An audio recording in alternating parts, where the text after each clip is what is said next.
Hello guys, welcome back to my channel. Thank you so much for joining me. Thank you so much for being here. I really appreciate you. Let's take a look at the trending story of Navana Nokwe, Mseleku and Ubongo Khoza.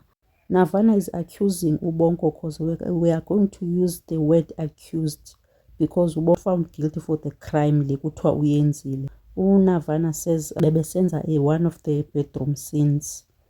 So uNavana uthi ufile violated or assaulted by Ubongo by trusting on her during the filming. Usisi before kushutwe they sat down first and then isini lebaxelelwa ngayo uba iza kwenziwa njani, mabenzeni, bathathe ntoni, and then baye-rehearse. Uthe ngeli xesha bashuta ngalo Ubongo wenza into edifferent kunale bebeyirehesile, yena wazifakelela zakhe waba creative. So ngeliphandle kuthiwa wa-actor wade wadlulela.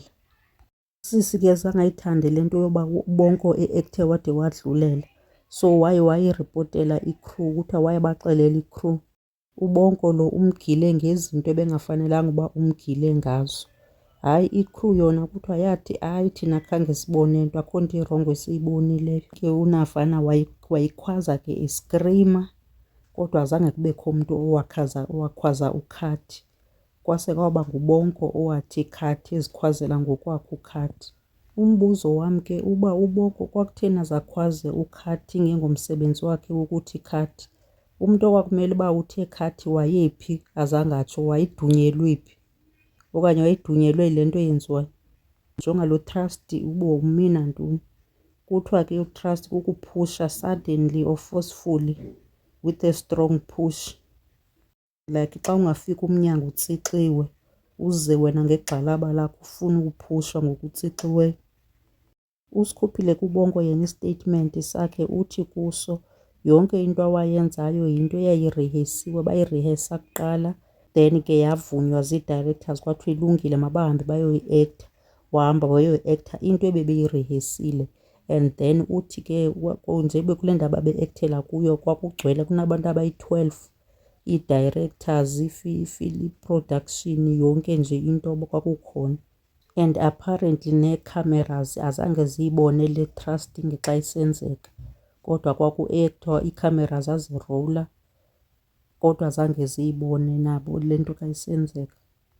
Ubongo kusuke uthi u-actisha too much, fanele athobe izinga lakhe loku-acta, angene kwikharektha kodwa abe aware uba kwenzeka ntoni around. Yakhe xa ushumayela ilizwi kodwa ungangeni emoyeni, uyayibona. Abantu ke zininzi into abazithethayo, abanye bathi ayiyo-assault leyo ye-trusting, ayiyonto ecaba ngathi axhomisa amehlo. Hayi bo, njani na?